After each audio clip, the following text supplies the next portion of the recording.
মেহেরপুরে পরকীয়ার জেরে নাজমা খাতুন এবং তার স্বামী ফারুকের সাথে দীর্ঘদিন ধরে দফায় দফায় দ্বন্দ্ব চলে আসছিল। নাজমা খাতুনের স্বামী 2 সন্তানের জনক ফারুক তার নিজ এলাকায় এক প্রবাসী স্ত্রীর সাথে অবৈধ পরকীয়ায় জড়িয়ে পড়ে।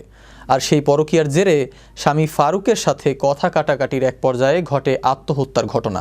তবে নাজমার পরিবারের দাবি, নাজমা আত্মহত্যা করেনি, তাকে পরিকল্পিতভাবে হত্যা করে ঝুলিয়ে রাখা হয়েছে। মেহেরপুর অতিরিক্ত পুলিশ সুপার আব্দুল করিম ঘটনাস্থল পরিদর্শন করেন। তিনি জানান, ময়নাতদন্তের জন্য মরদেহ মর্গে পাঠানো হয়েছে।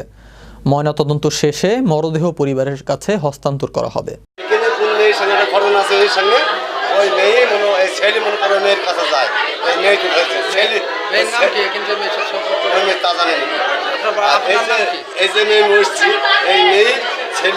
ছেলে তো নিজে ধরেছে, ছেলেতে বাপকে ধরে মারে।